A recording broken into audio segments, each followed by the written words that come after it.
continues. Well, we just can't turn on our televisions or personal computers without seeing an ad about an at-home DNA testing kit. Their popularity has soared, but there are some things we need to know if we plan to use the information to make health decisions. And here to tell us more is genetic counselor Heather Hempel, along with pharmacist Julie Kennerly-Shaw. Good morning, ladies.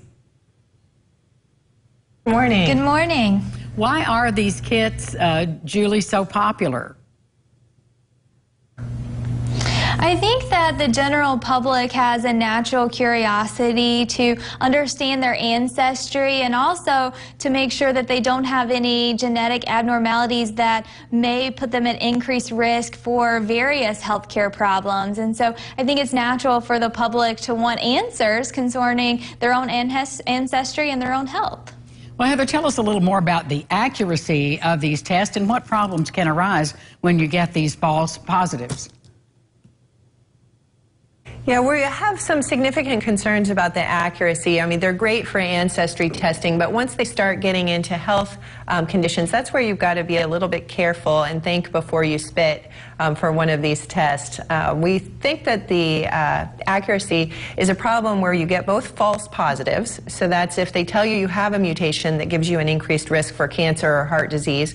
It turns out they're wrong 40% of the time, and you actually don't have that mutation at all, which is pretty scary because someone who doesn't realize that might start acting on that result, do risk-reducing surgeries, get more frequent colonoscopies, etc., which they don't really need. And so we are concerned about the false positives. We're equally concerned about the false negatives. One of the direct-to-consumer companies recently got FDA approval to look at 3 specific mutations that cause hereditary breast and ovarian cancer to run in your family. Problem is there's thousands of mutations that can cause hereditary breast and ovarian cancer to run in your family.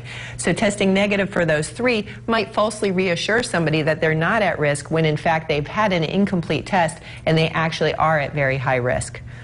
That is so interesting. Now, Julia, is this part of your journey? Did you use this information for medical purposes?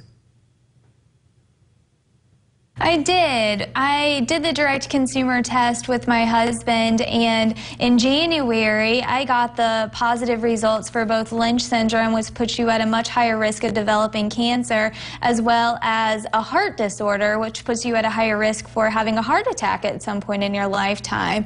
And ironically, my husband is a physician, I'm a pharmacist, and we were on a medical mission trip in Malawi in Africa and got the results in my hotel room, logged in, saw them there. I feel very fortunate.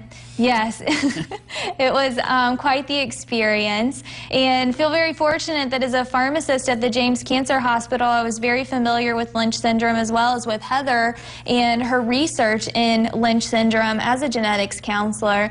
So in my hotel room in Malawi, very limited resources, emailed Heather from my phone and said, please help me, what do I do? This doesn't make sense. I don't have a family history strong for cardiac disease or for the types of cancers associated with Lynch syndrome.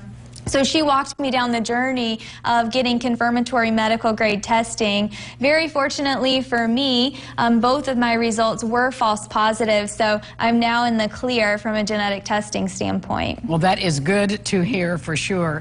Heather, can you send our viewers to a website for more information on this fascinating story?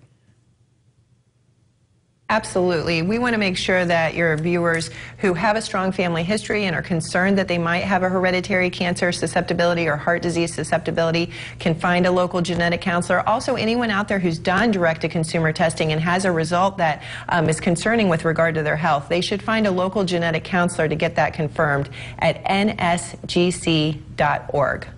Thank you both so much. Fascinating story all the way around. We appreciate it. Thanks for having us. And we'll be back with more Local Lifestyles right after this.